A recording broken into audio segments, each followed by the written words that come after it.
You are watching Last Watch. I am your co-host, Tony DuShane. That is your co-host, Bernard Meisler. And this week we are talking Better Things, Season 4. I watched a couple episodes, not sure where Bernard's at, because what we do is we don't talk about it until we're live. Yeah, because we don't want to spoil the spontaneity of our conversation, right? Spontaneity. You had no idea I was going to do this. I didn't tell you that. Yeah, or else we just don't want to talk to each other. Exactly. That could be too. So I watched Season 4, Episode 1. Okay. And then I realized I'm coming in the middle of a whole bunch of stuff here. So I went and I was first going to watch, Season 1, Episode 1, and then it was $1.99 to buy it. And no. But then they had the whole Season 1 for sale for $4.99. And I'm like, all right, I will splurge in the time of quarantine. I will spend $4.99 for 12 episodes. I'll do it. So did you watch, then you did watch the original, the first episode? Yes, I watched the first episode, the pilot, and then that put everything in more perspective for me. And I got to say, too, I kind of find it hilarious, okay, that we were talking about, what show to watch, and I suggested, right after we did the, what's the right word, the slippery slope of Louis C.K. last week, right, and we also I love the word slippery when we talk about Louis C.K. You might slip on it. and then I suggested that we maybe do Apocalypto, which was a movie that I watched last week for no apparent reason, but which is, Mel Gibson. So we're talking about like people that shouldn't be talked about, maybe. And we're like, well, let's skip it. And then you said, let's do Better Things. And I was like, oh yeah, I've wanted to watch that show for years. I think Pamela Adlon is great. And then, of course, I go back and remember that the show was co-created and co-written by Louis C.K. for the first 2 seasons. So we're right into Louis C.K. again. Yeah, well, he created the show with her. Right. I mean, he's still credited, created by Louis. So, and also co-wrote the first 2 seasons together. Yeah. Oh, and his stamp is all over. Oh, yeah. It's all. I mean, it's kind of interesting because I think that it's and I'm not exactly sure of the timing, but it seems like it went on just as Louis stopped doing the Louis show, and it's basically the same show. I mean, it's a single working parent with this time 3 daughters instead of 2 daughters, and it's a single working mom instead of a single, a divorced dad. Right? And I wonder I don't know if Pamela Adlon actually has 3 kids or not. I don't know either. Louis, I do know, has 2 daughters because he talked about him all the time. And I wouldn't have mind talking about Mel Gibson, but we gotta put some breathing space in between the fellas. You know what I'm saying? It's just like, but you say we got to have some breathing space, and then we go right back to Louis again. Well, so I'm just going to give my opinion. I love the show Better Things. I think it's fantastic. Okay. It's a huge breath of fresh air on so many levels. And that's another reason where we just go, I don't even think of Louis I do think of Louis because I'm going, he started this formula, but right. It's great that he did. I thought I'm a little too early to go, I love it, I think it's fantastic, but yes, I definitely will. There's something interesting going on here. Again, it reminds me very much of the Louis show. Not Lucky Louie, but the more recent one. Tonally, it's very similar. It's not really funny per se. It's just very human. It's about life, being a human in this century or whatever, and all the bullshit we have to go through.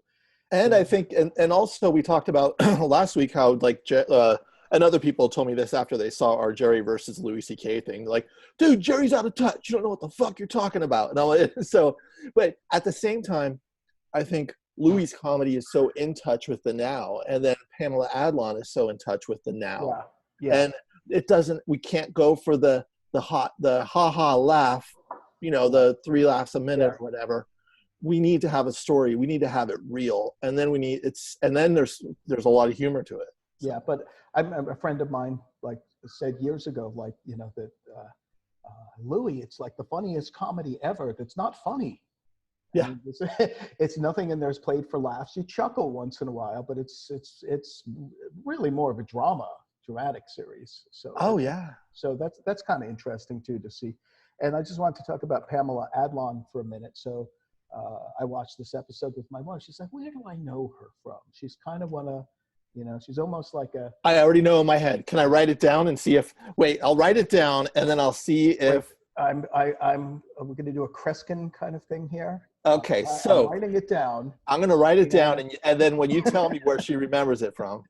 Well, I had to prompt her, but of course she was in the Louie show, on and off as his girlfriend, and she was in the extremely egregious Californication, the David, there you go, the David Duchovny show that was just like, that I used to watch, and I couldn't figure out why I was watching it. We were watching it because we were writers, and we gave it a huge pass just because he wrote a book called God Hates Everything, or God Hates Us All.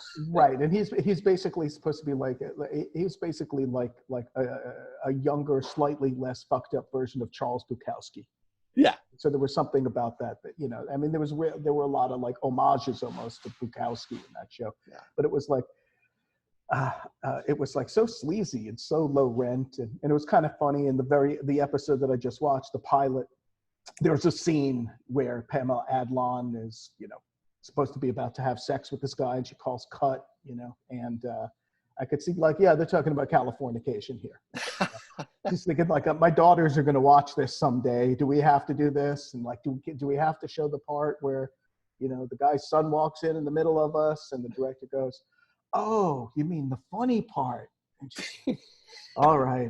So, so there's that sort of like there's that sort of feeling to it that you also get in the Louie show, that you get a lot of comedy. I guess I'm not sure what the right word is for, just like, okay, whatever. I got to do this to go through life, and that's like the world we live in. What am I going to do?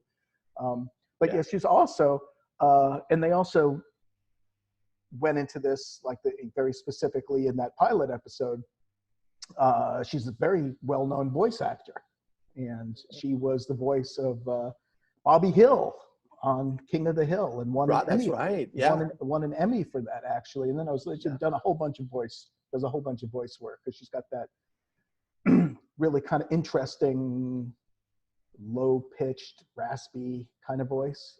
Mm-hmm. Right? That's perfect for playing like Bobby Hill, like a pubescent boy or whatever. So I think she. And it's interesting like that they do. I mean, I think women are cast a lot for pubescent boys, right? Just in case that show goes on for forever. I don't. It's hard for dudes to be like, oh yeah. right. Like I can't remember her name, but there's a woman who does Bart Simpson. Nancy Cartwright, yeah. Nancy Cartwright, yeah. Right. But anyway, yeah, I thought it was. So she's like the phrase I've always used is that guy. She's kind of a that girl, like, where do I know? Been in the biz forever, yeah. Right. Yeah. But it's a very interesting show, and it's about the pitfalls of being a single mother, which is like this problem. And again, my wife and I were watching this. She's like, "Are you getting a little PTSD over this?" So there's some scenes that just reminded us of like when our kids were younger, and just how incredibly difficult it was. When we're both working, we weren't obviously single, but we were still, both of us were working and trying to like raise a couple of kids, and like going to the store and trying to find graph paper, and like, I mean, we've been there. Putting the kid to bed, the kid won't brush her teeth. So anyway, I'm talking more about the pilot because I just watched it, and it was then season 4, episode 1. But I got to go back and watch I'm going to go back and watch the whole series. Yeah, it's really good. I was watching. I missed a couple episodes in season 3, but I love season 3. And then for this, I just watched the first 2 episodes of season 4. Mm-hmm. And I don't know if you got into the second episode of season 4 yet. No, I just went. I watched that season 4, episode 1. I was like, okay, she's great. This is a very interesting show. I got to go back and watch. Start from the beginning, because I'm missing an awful lot. So that's what I would suggest, that if you haven't seen it, that you start there. Go back to the very beginning. And I think what the first episode does is really sets us tonally on what's about to happen. Because last season was like all her, she was in a play. There was just all these kind of like victories, and it was just kind of like swirling around. And then I think they was like, all right, let's drop her in something lower. Yeah, it seems like she's like dealing with a lot of disaster in that that episode. And I've just also looked up, some of the IMDb stuff, and it seems like they've had a lot of great guest stars over the years. So she portrays, like, it's very obviously semi-autobiographical. She's a working actress who does trying to get parts. She's in they show she's in a TV show, but she's still trying to get other parts and doing voice work. So and I went to a talk that she did with her co-creator. The co-creator is also kind of she not co-creator, but someone who's they're kind of both producer on it, is the casting director. And so they both talked for like an hour to like 150 actors, and a lot of the actors in the audience had guest star spots in the show. Okay. And throughout the Q&A, she's like, "Oh shit, Tim, what are you doing here?" And you could it was, even if somebody had a walk-on part for like just one scene, there was an embrace of, she's just like, she's like, on our show, we don't treat anyone. She's like, I've been in this business for so long. We do not treat anyone like on any other show I've been on. She's just like, it's good. Yeah. Like shit. You can just when you come on my show, we're a family right away. So. Yeah. I mean, even when I, from seeing her like on Louie and whatever, you can just tell that she's like a super cool person and super smart. And one thing I would be interested in seeing those, like, she, again, the first 2 seasons were done with Louie as co-writer. They co-wrote every episode. And I bet you she's still throwing the scripts his way and going, "Oh, what do you think?" Maybe, but there was a very, very official break after. Oh, really? Louie's thing became public knowledge. Yeah. So it's just she canceled her deal. His production company, interestingly enough, was known as Pig Newton. Right. Wow, trying to tell us something there, Louie?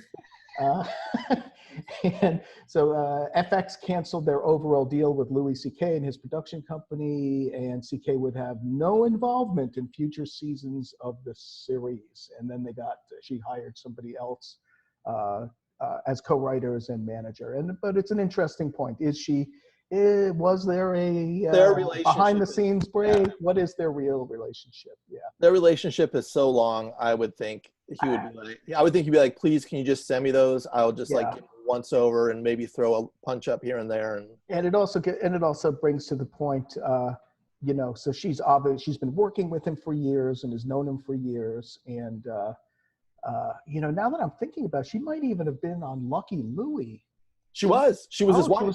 She was his wife. So she was his wife on Lucky Louie. So we're talking going back to the early 2000s at least. So they've known each other forever.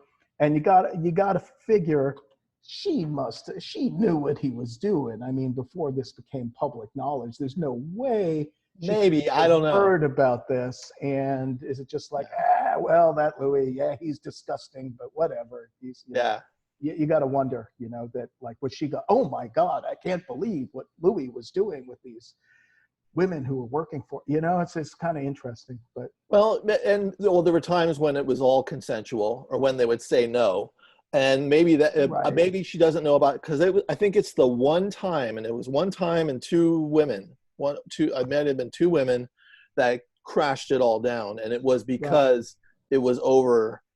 He went way over on it, where it was just like. Well, that's also the idea too. Is that like in this modern age, they were employed by him. So it's that was the problem. It was like you can't be. There's no such thing as consensual when your employer asks you to do something.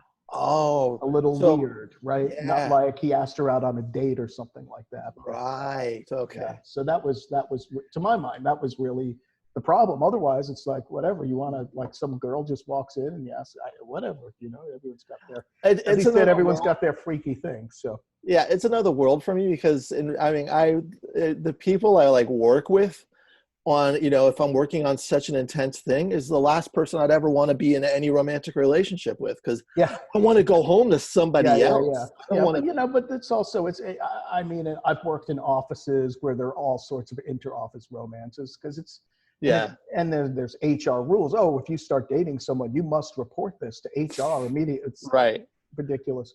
But I Yeah. mean, it's normal. You're spending 40 hours a week with somebody, and that's who you're going to get to know. And so this stuff Right. happens all the time.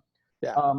But anyway, but I also wanted to mention, interestingly enough, it occurred to me after our last show that the guy who was my best friend, or one of my best friends when I was living in New York, his wife was best friends with a woman named Blair Baird, who was the executive producer for all of Louie's stuff for the last 20 years.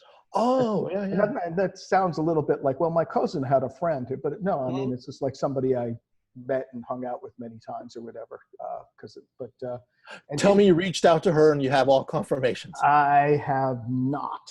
Oh, But I wonder. rat. But I did notice, before we get back to Pamela, I just wanted to finish up. I did notice that in the Louie special, it was the first time it was not executive produced by Blair. Everything else he's ever done, she executive produced everything. Huh. Lucky Louie, the specials, whatever. And I was like, oh, interesting. And then at the very end, there's what I'd call a thank you puke, like a list of a lot of names. And I saw her name was there. Thanks to Blair. And I was like, okay, I wonder what happened there. I wonder what, yeah, I don't know her quite well enough to call her up and say, hey, Blair, what happened? But Give me her number, because I don't know her at all. Hey, I feel really bad because I feel like we should have maybe given some. We should have done Apocalypto this week. maybe we needed a little space. Maybe we needed a little space before we got to the Cosby Show and our Harvey Weinstein retrospective or whatever. Right. No, I wanted to say one other thing I wanted to say about the Pamela Adlon Better Things show, though, that I loved, and you're going to have to help me on this, but I love the music. I love the musical choices that she made. It's tight. Yeah, Yes. yeah. And one thing that just kind of made me fall in love with the show when I was watching season 4, episode 1 is she played Dunkin' Bagels, the Slim Galliard song. I don't know if you know Slim Galliard. I don't know, but yeah. So he was a jazz guy in the 40s, but he kind of did novelty songs, and he was kind of like, I tried to explain this to somebody. Really interesting to go on YouTube and listen to Slim Galliard songs. He was kind of like a combination between like Snoop Dogg and Weird Al. Oh, fun. So because he was doing novelty songs, but at the same time he was a super hip and cool cat, Huh. And Yeah. the other claim to fame, Slim Galliard, is that the first recording ever of Charlie Parker is as a sideman on a Slim Galliard record. Wow. Right. So anyway, that's some deep cut sort of stuff. So I thought, like, wow, she's playing Slim Galliard. That's awesome. And then I watched episode 1, and there was again a brief piece of Dunkin' Bagels. And then she also played at the end his biggest hit ever, the famous Flatfoot Flugie with the Floy. Uh-huh. And I was just wondering, is he at every show? Does she play Dunkin' Bagels at every show? Oh, interesting. Yeah, that would be interesting. The whoever's the music supervisor on that show, them putting that together. Yeah, it's tight. I mean, yeah, no, it's great stuff. All sorts of deep cuts, indie stuff. Yeah, not the, it's whatever. It's there's so much like classic rock, yacht rock that's like being used these days. It was nice to see, somebody knows what's up. Whoever's choosing the music for that show. So I love that aspect of it. So okay, so now that you've watched the first episode of season 4 and you've watched the pilot, now what is your game plan? How are you going to attack Better Things? Oh, I'm going to watch the rest of the first season. Okay. You know why, Tony? because I paid $4.99 for 12 episodes, which is about 35 cents an episode. And if you think that I'm the kind of guy who just throws away 35 cents like it means nothing to me, then you're barking up the wrong tree, pal. I'm glad you didn't pay for the last season of Westworld. Oh, no. You know what? Okay. We're getting, this is a kind of interesting sort of segue about this to maybe wrap this up. You know what? The final episode of season 3 of Westworld, I know I've gone back to it several times and stopped again, and I literally can't remember if I finished watching it or what happened. The only other show that I think I've ever done that with was Californication. Yeah. I watched all the seasons of Californication because it was like mildly amusing, and like you said, it was about a writer, so that kind of hooked me. And the season finale was like an extra long 45 minutes, and I watched about half of it. I'd watched every fucking episode in this stupid show. Halfway through the series finale, I'm just like, yeah, I don't care, and I stopped. I think I couldn't watch the last couple episodes or seasons of Californication. I just couldn't look at David Duchovny and all those cuts of Los Angeles and I'm just like, no, I'm out. Yeah. I'm out. Yeah. Maybe we should do Californication next. No, we'll figure it out. No. We should maybe do Vikings because see, I'm rocking the full Ragnar. Can I just acknowledge how sexy that is? That just looks great. Look at this. And a couple of weeks, I'm telling you, I'm going to be doing the full mohawk. And then when it's time to go back into society, I'll just go back to looking like a normal person. We'll all be going back into society. And what if everyone comes out with a mohawk? I think it would be a better world. We're looking for silver linings here, like how the virus and the quarantine could make this a better world if everybody came back with a mohawk. Yes. Middle-aged men and mohawks. That's what happened. Yep. So I'm still more Ragnar or flock of seagulls, I guess maybe. Yeah, no, I kind of want to go to an industrial goth club with you and smoke clove cigarettes and and dance alone in a corner. All right. Anyway, let's wrap things up. Pamela Adlon. I'd love to meet her someday. She seems like a really interesting, really smart, really funny person. And it's also just great to see that somebody, when the show started, I guess she was probably like in her early 50s, to see a woman get a star after doing millions of like side pieces and voice work and whatever, to get her own show as a star vehicle. It's not like a huge hit, I don't think, but it's still on and so great. So the 4th season just came out about a couple of months ago. So I think that's awesome. And I am going to watch the rest of it. And that's a fantastic thing too, because it's also like when writers come in, I can't remember this woman, but she got her first agent when she was in her 60s and her book became a bestseller. And I was using it in my novel writing classes like 4 years ago because people would come in and be like, oh, I'm 40, I got nothing yet. And I'm like, no, check that out. All you got to do is put in the work, do it for the love, and sometimes it all comes around. And it's great. And obviously as say for an actor or a musician, it's like, I've heard this from industry people. It's like, oh, you're 29. Oh, you're really getting a little too old to be playing this game. And it's great to see somebody who's in her 50s getting her big shot. But also as writers, that's not true. Sometimes TV, they want people in their 20s, but never. That's going away a little bit, I think. But again, I think it's if this is a word, it's a very writerly show. The show is very well written. Yeah. The characters are very well drawn. Dialogue is very true to life. Lot of space in there for the acting. There's not like a whole lot of my biggest pet peeve, like the exposition.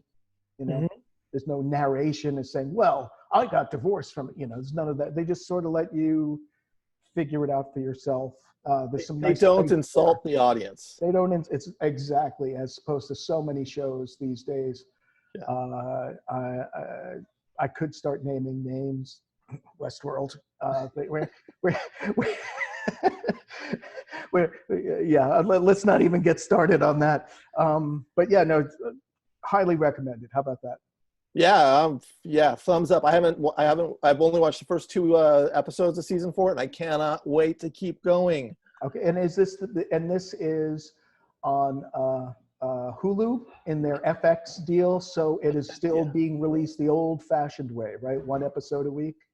Or did they dump the whole thing? No, they dumped the whole thing. You can watch it. Okay. But I'm not sure how they're doing it on FX. They might be doing it weekly on FX. So yeah, I'm not. And then they might have, when it was all released on FX, maybe they put it all on Hulu. I don't, or maybe it's just because it's all come out already. I don't know, because it started early March, so maybe. Yeah. Anyway, that's a whole nother thing to talk about. The big, should they be dumped all at once, a la Netflix, or once a week, like HBO is still sticking with? And there's pluses and minuses of both. But, yeah. Anyway. Thanks, Tony. Thanks, Bernard. Good to see you. We'll be back next week. And maybe we'll be talking about Apocalypto. Maybe. Or maybe about the Bill Cosby show. I don't know. Bill Cosby, season 3, episode 5. His daughter is accidentally date raped, and he goes after the perpetrator. Or maybe just we could talk about Bill Cosby's reaction to Angel Heart. Lisa Bonet's starring role in Angel Heart. Yeah, never mind. All right, everybody. Thanks. We'll see you next week. Thanks for listening. And coming very soon, probably the end of this week, we'll be launching this as a podcast. So you don't have to look at our ugly mugs. You can just listen to our pearls of wisdom as they're expelled as hot air from our heads without having to see our heads. So look for that. Hot air coming out our heads to you on the podcast. Yeah. All right. See you later, Tony. Thanks, Bernard. See you.